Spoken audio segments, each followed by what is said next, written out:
Close analysis of LA coroner records reveal that Los Angeles law enforcement shoot black people at triple the rate of whites, even Latinos. Making that determination of whether to shoot or not is hard. In an analysis between 2010 and 2014, LA prosecutors found that 11% of those people shot by LA law enforcement showed signs of mental illness. In 17 of those cases, prosecutors found that those persons to be in some kind of crisis of either suicide or danger of self-harm, even when summoned by public safety personnel. Analysis of the LA County's district attorney's records show that in 320 of the officer-involved shootings reviewed, police did not try to use any other kind of less lethal force. In fact, in the same survey, of all the kinds of force that was used, only 6 involved a beanbag gun, 22 involved a taser, and only 3 involved pepper spray. Ramping up from beanbags and pepper spray to bullets is not simple. Gaining the trust of the community right after a police-involved shooting is even harder. I don't think that police can regain trust in the community. I think that we need to stop trying to reform a system that comes out of, let's understand where this form of policing comes from. It comes from the system of slave catching. So it's doing exactly what it was intended to do.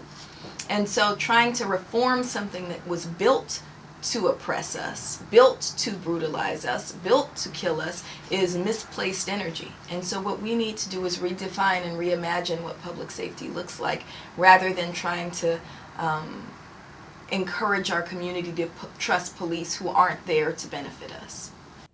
If it is hard being a police officer, it's been practically impossible if you are a black suspect. Personal electronic media like GoPro cameras and smartphones have made it easier to question the conduct of police. With more incidents being recorded and more of them appearing to be violent or unnecessary, police are under fire to make sure that when they get into a confrontation with civilians, that they get it right. With video footage appearing to be so compelling, jarring, and at times disturbing, the police face an uphill battle explaining their conduct while trying to remain in the good graces of the public. I think there's a certain lack of trust that I didn't see 26 years ago when I got into this career. I think people are second-guessing police more than they used to.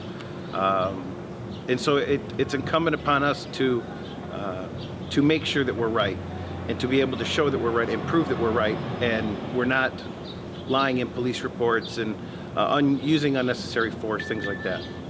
Behind all these analyses and statistics, what we are left with are the police on one side, the protesters, and the ordinary citizenry on the other, who have over time come to believe that they are the victims of being stopped while being black.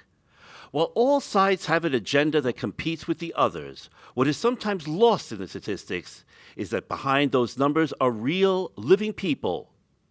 Officer Aaron Smith, Freddie Gray, the 6 Baltimore police officers charged with Gray's death, and similar encounters on LA Skid Row, all are or were real living persons. It's weird because it's like, I understand the human being part of it.